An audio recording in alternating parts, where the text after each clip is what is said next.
Greetings to everyone watching this video. So in this video, I'm going to discuss about VLSI design flow. With a small thought, we'll move towards the video. So despite your situation, despite your troubles in your life, you have to believe that you will win always. Okay, your success may not be immediate, your success may not be right now. It may not happen, but you will win definitely. So with this thought, we'll move towards the video. In this video, we'll be discussing what is VLSI design flow. So these are the steps involved in design flow. I have given the steps of the design flow as simple as possible. So these are the steps in detail. We'll analyze what does each step do in this VLSI design flow. So what is VLSI design flow? What does it infer? So I have an application in my hand.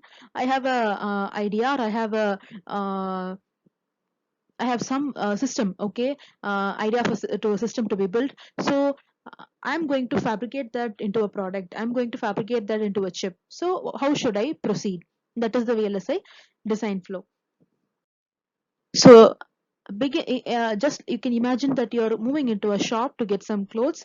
So what will you do? You will ask the brand, you will specify your color, you will specify which type of cloth you want. Just like that, if I'm having an application in my mind, I'll tell the company, so how I must design that application, how should my application work, how it should operate, and how it should be appearing, and all those every single detail, minute detail, I'm going to give the company. So that is this design specification. So I will give the company, or I'll give the, as a customer, I'll give all my desires to the production. Okay, so I'll tell them how my features, the features of the application, how it should be obtained. Okay, for example, if I say phone, my phone should operate in this speed, my phone should consume this much of power, my phone should look like this, my phone should be designed in this way, it should have advanced features, and so on. Okay, so all these things I'm gonna tell them. Okay, so in normally, or in conventionally, whenever you design a IC chip, whenever you fabricate an IC chip, three major uh, points, or three major facts uh, are to be considered in VLSI. So they are area, power, and speed. So whenever I fabricate an IC chip, the area has to be minimum, power has to be, that is the power consumption has to be minimum, and the speed has to be larger. Okay, you always these are three common criteria to be satisfied, or depending upon the application it may vary. This is not an ideal case to be satisfied. Depending upon application to application it may vary. Okay, so conventionally or normally these three parameters are always considered. Okay, so minimum area, minimum power consumption, it should consume very less power, and it should operate at high speed. So likewise, so these are just conventional or predominantly stated facts, but you have many other desires of the customer to be satisfied. Okay, so I'm just giving a common example, or a simple example. So likewise, you have many desires of the customer to be satisfied, which is to be told to the company for fabrication. Okay, so this is called as design specification. And your next step is, now suppose I'm having a smartphone in my mind. So how should I proceed with, after giving my specification? Let me say I want my phone to operate in this way or that way, everything I have given to the company. So what will be the first step of the company? So I have imagined us, I mean, I have given the specifications of a phone to be designed. First I'll look at the internal circuit diagram, or internal blocks that is available in the phone. Okay, so you may have n number of blocks, you may have n number of applications, or n number of operations to be completed by tasks to be completed by the smartphone. So you will analyze what are the tasks given by the customer. You will analyze what are the blocks available in the internal circuitry. Okay, so initially you will start to write the you will start to understand the architecture, that is architecture design. Okay, so I have just taken a very small block. For an example, I have stated a phone. So let me take a single block ALU. Okay, so suppose for understanding in a simple way, I'm giving you the example of ALU. So now I am supposed to design an ALU. A customer has come to me and has given the specifications. So I am taking the block diagram of ALU and I'm seeing what are all present inside. So I have an adder, I have a status register, I have a temporary register, accumulator, internal CPU, CPU bus. Okay, so all these things are inside the block. So what should I do next? So now I know the architecture, that is what is inside the block or what is inside the system to be designed. Now I know the architecture and the block diagram. Okay, and you must understand that in a phone like ALU, multiple number of blocks, bigger blocks will be there, and in ALU you have sub blocks. So in that sub block, if you consider just an adder, so you would have learnt what is the digital circuit or a digital form of an adder. Okay, so your adder will have this circuitry, so in turn, if you see, an adder has some number of gates or gates and AND gates. So if you try to interpret deeper, you will understand that an AND gate and OR gate can be designed via transistors. So this is the least form, the transistor level diagram. This is the least form. Okay, you're moving into the scratch part. Okay, right from transistors you're going to design and analyze. Okay, so first imagine that I have given a phone. Inside phone, n number of blocks are there. So one block I'm taking based upon the digital circuitry. Again, digital circuit will consist of gates, and gates will be built based upon your transistors. Okay, so your architecture design will have all these details. Okay, so now I know what is architecture, what are present inside. Now what should I do? I should describe the functionality using behavioral description. In what means I should write a code that the machine can understand. Okay, so I'm going to write a code. Okay, I'm going to write a code which will describe the functionality. Okay, so in the previous diagram you saw what is the digital circuit adder.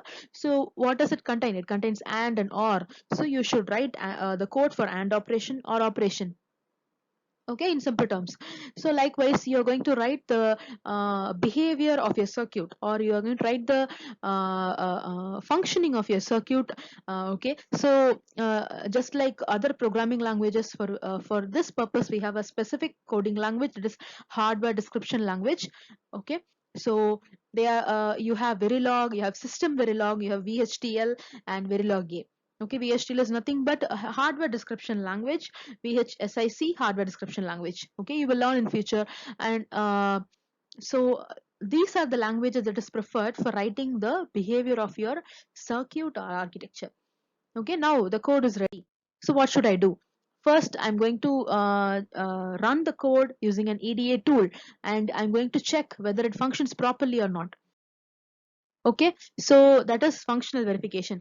So you must understand that now I have just written the code for verifying my function. That is, for an example, an adder, whether it adds or not, that is what I'm going to check. That is functional verification. Okay, so but I'm not going to check when it must add, how it must add, what is the delay it should give, when it should give the output, when it should start operating, when it should stop operating. So okay, so that is logic. Your function is just an AND operation, but your logic is when and what, when and why. Okay, so hope you understood. Now your function is alone verified. That is functional verification. Using an EDA tool, you simulate it, run it, you check whether your output is correct or not. Okay, now if there is any error in this, you go back to the code, correct the code, come back, verify it, and move towards your next step. Okay, so you check the code, verify your functionality, and then move towards the next step if there are no errors.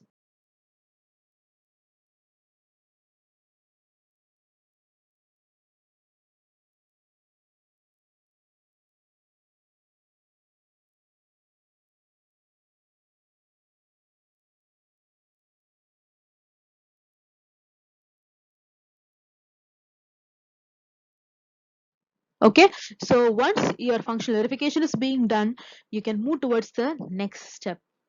Otherwise, move back to the coding, correct it, and then come to the next step. Okay, so next step will be your now I have my code with me.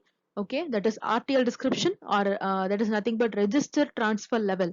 Okay, so that is what you have seen in the diagram. You have transistor level at the least. Okay, so that transistor level description is with me, hardware description language is with me, and now I have the EDA tool in my hand. So the EDA tools are nothing but Cadence, Synopsys.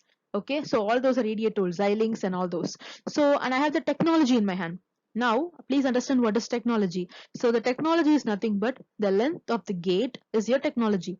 You have studied about MOSFET. So your MOSFET is of 3 terminals, okay, or 4 terminals. Your body or substrate, source, drain, and gate. The length of the gate is your technology. Okay, the length of the gate of a transistor is your technology. So now you have many technologies available. So predominantly 180 nanometer, 90 nanometer, and 45 nanometer. Right now whatever you use in your phones and laptops are 14 nanometer technology.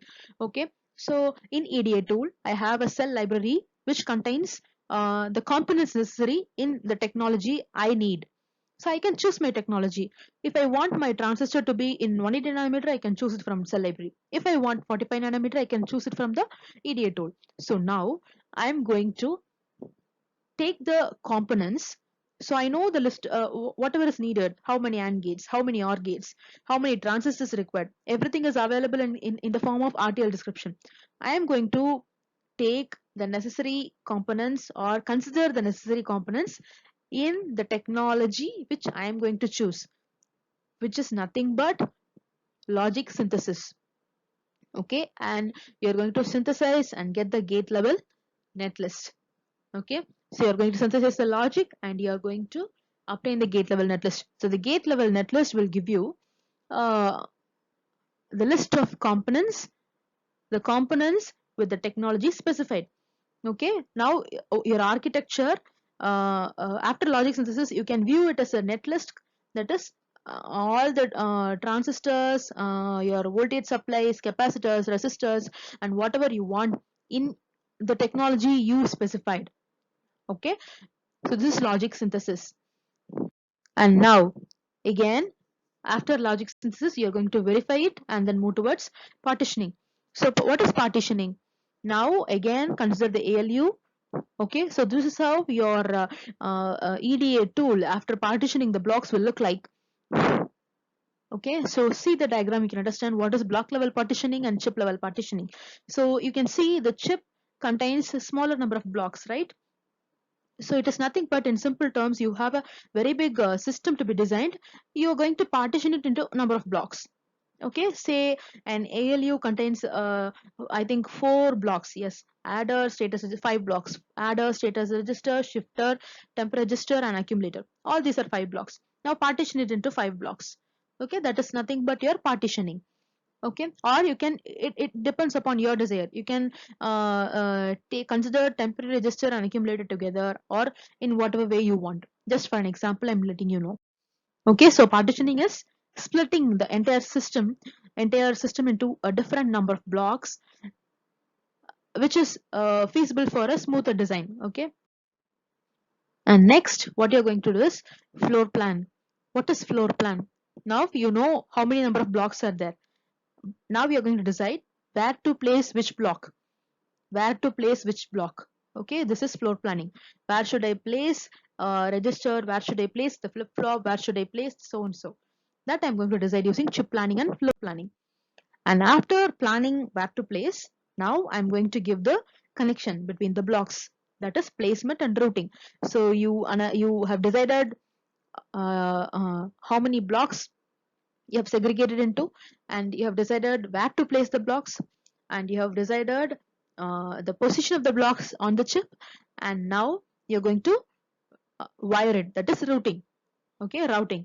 So after giving all my interconnections, okay, that is interconnects between the blocks, you say it's interconnect, and you give the signal also, data inputs and data outputs, signal input and signal outputs, and very main point, you give the clock, you give your supply, you give your ground connections to all the blocks. Okay, so if it is synchronous you always need a clock, so give the clock supply wherever it is needed, route it. Okay, so it's just almost like wiring, you give all the connections. Okay, that is routing. And Now we are going to verify it. Okay, verify all your connections. After routing, you're going to simulate it again using a EDA tool and check the output. Okay, check the output. If it is okay, if your functionality is being obtained, no problem, you can move towards your next step. But if your functionality is not being obtained, move back to the code, move back to the previous step, check where the error is and come back to the next step.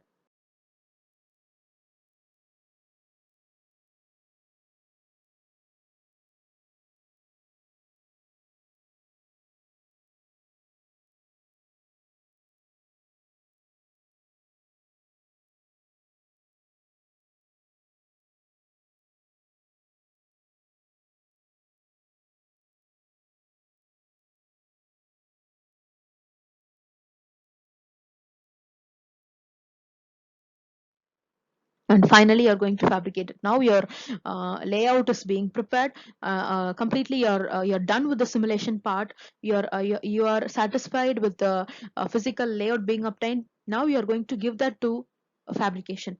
Okay, so you're going to take the wafer, silicon wafer. Okay, and you're going to fabricate it onto the wafer.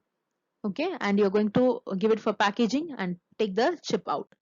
So this is how a wafer looks like. So you always go for a cylindrical wafer, silicon wafer. Okay, in a single silicon wafer you have thousands of chips, not transistors. Thousands of chips can be obtained from a single silicon wafer.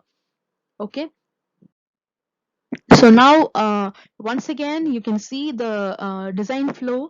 I have included just two more points, that is after gate level netlist. Hope you can see after gate level netlist and after functional verification. So if there are any error, move back to the RTL description.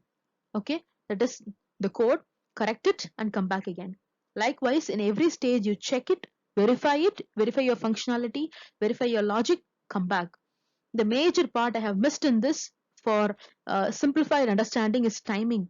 Okay, in every while you verify your logic, you always check your timing also. As I told you, functional verification or functional design will deal with just verifying your designing and verifying your function, and means it should do A dot B, that's it.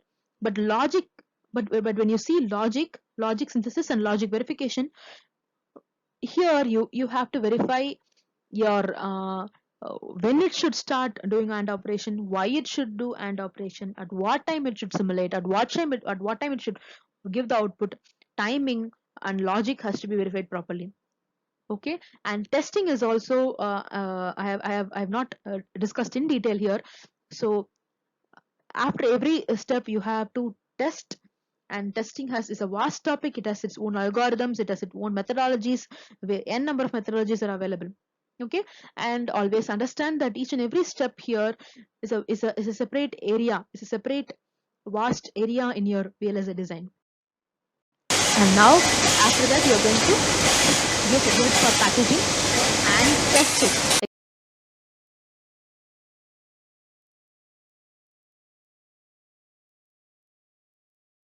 Again you're going to test it.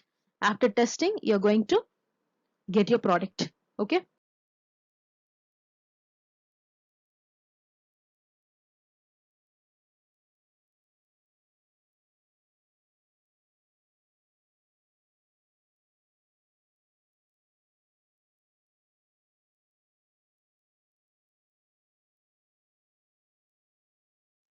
so now summarize. First I'm going to design, I am giving my design spec to the company, and then he's going to write the code, RTL description language. Then he will verify it.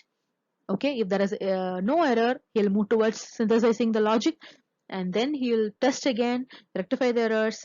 Then he'll segregate the whole application into a number of blocks, plan its position in the chip, where to place what, and then you do all kind of wirings, that is routing. Okay, data interconnect, clock, supply, ground, everything. Simulate it. Okay, test it by simulating in EDA tool, and then go for fabrication. And I repeat again, you have every step involves more content. Every step you see, the 9 steps you see, is 9 different areas of VLSI you can take. Okay,